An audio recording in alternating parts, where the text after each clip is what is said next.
Hello po sa inyo lahat, kamusta po kayo? Yan, sana ayos na po kayong lahat dyan. Yan.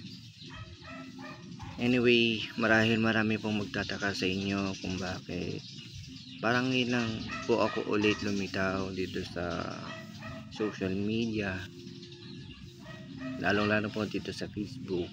Although pamay-di lang ako, tsaka dito mga simpleng post, mga ganun lang po yung mga nagagawa ko sa social media.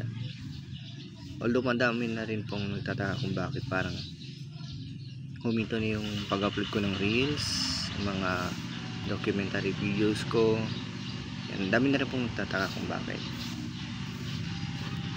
Ngayon, gusto ko pong humingi po ng paumanhin po dun po sa pangyayari po yun, kasi hindi ko rin naman po ginusto yung ganong klaseng pangyayari na may hinto po ako sa pag-upload. Sa katunayan po, wala pong social media social media negative effect or kung ano man, basta wala pong nagawang any bad side to social media, kundi ang nangyari po, damage po yung cellphone ko po na hindi ko po inaasahan. So bigyan ko na lang po ng konting idea kung paano po yung nangyari. At that time po kasi na natapos ko na po yung recording, pauwi na po ako ng province namin. Then accidentally na may nangyari sa phone ko na hindi ko inaasahan. Kaya yun, nung nawala yung phone, nawalan po ako ng control sa social media hanggang sa nag-work po ulit, nasa makabili po rin ng phone. Tapos nung nakabili na po ng phone, hindi pa po ako kaagad nag-establish na babalik na po ako sa pag-documents po ng mga videos. Yan. Kaya ang nangyari po, nung makabili na po ulit ng phone, ginawa ko na lang muna puro my day. Kasi yung pa na po alis, kahit pa paano maramdaman nyo po yung presensya ko na meron po pa rin. So po, parang ang tagal, hindi ko na maalala po kung anong buwan po yung nagsimula na parang kung anong buwan na yun na parang nahinto na ako. Pero sabi ko sa sarili ko na hindi ako hihinto, magpapatuloy pa rin ako. So nung meron na po yung phone, meron na pong phone, ang nangyari po kasi nun,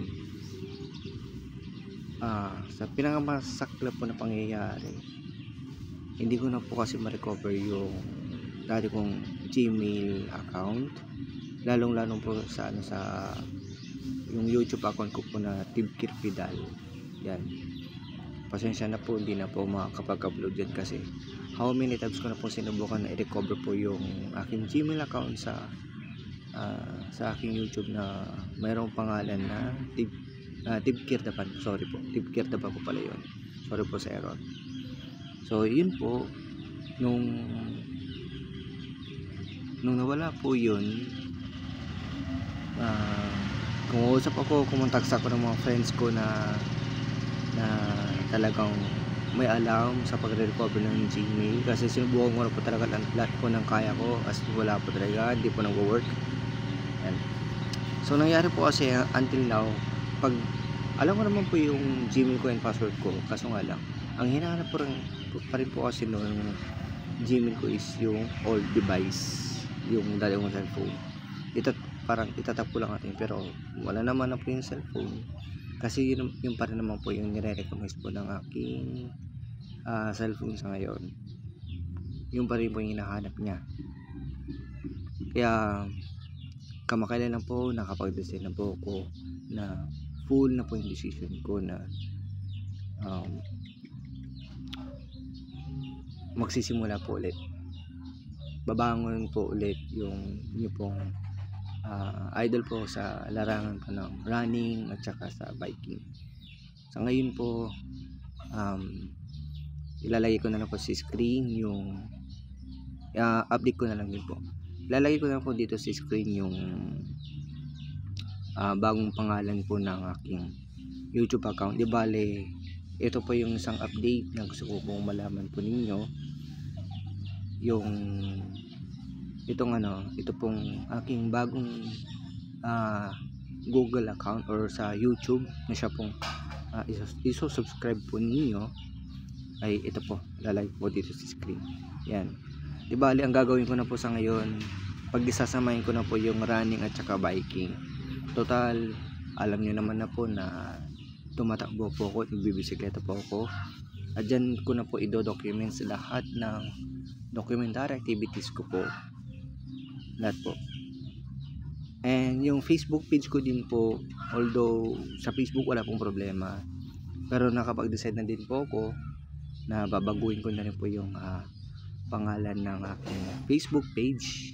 Yan, babaguhin ko na din po para mag-update na po kayo. And then sana po dito po sa profile picture ko, yan, i-update ko na rin po lahat yan. I-update ko po lahat yan ngayon. So yan po yung pasimula ko po, at sana ay supportan po ninyo. Lalagay ko po yan, paki-follow po yung aking Facebook page, like, follow and share po sa mga videos ko. Yan. Tapos like, share and subscribe po sa aking YouTube channel. Yan po. So lalagay, andyan po siya sa screen, paki-support nyo na lang po. Thank you so much po sa inyo pong pagsuporta. And gaya pa rin po ng dati na parang raw vlog pa rin po yung mangyayari na wala pong ganong edit mga videos ko. Siguro mga details lang, ganyan. Gaya pa rin po tayo ng dati. Kasi hindi naman po ako kasing husay po ng mga vlogger na talagang asing mahusay po sa pag-edit. Ako po kasi hindi po talaga magaling sa pag-edit. Kundi ang showcase ko lang po para po sa inyo lahat ay yung pong aking talento. Yun lang po yung namumugutang ambag ko po sa inyo. Sana patuloy ko pa rin po ang suportahan at subaybayan po sa aking mga adventures, sa mga activities ko. Yan. Sana andyan pa rin po kayo. Hoping po na andyan kayo lagi sa akin na sumusuporta. At mananatili po akong ganito po para po sa inyo lahat. Thank you so much po and God bless po sa inyo lahat.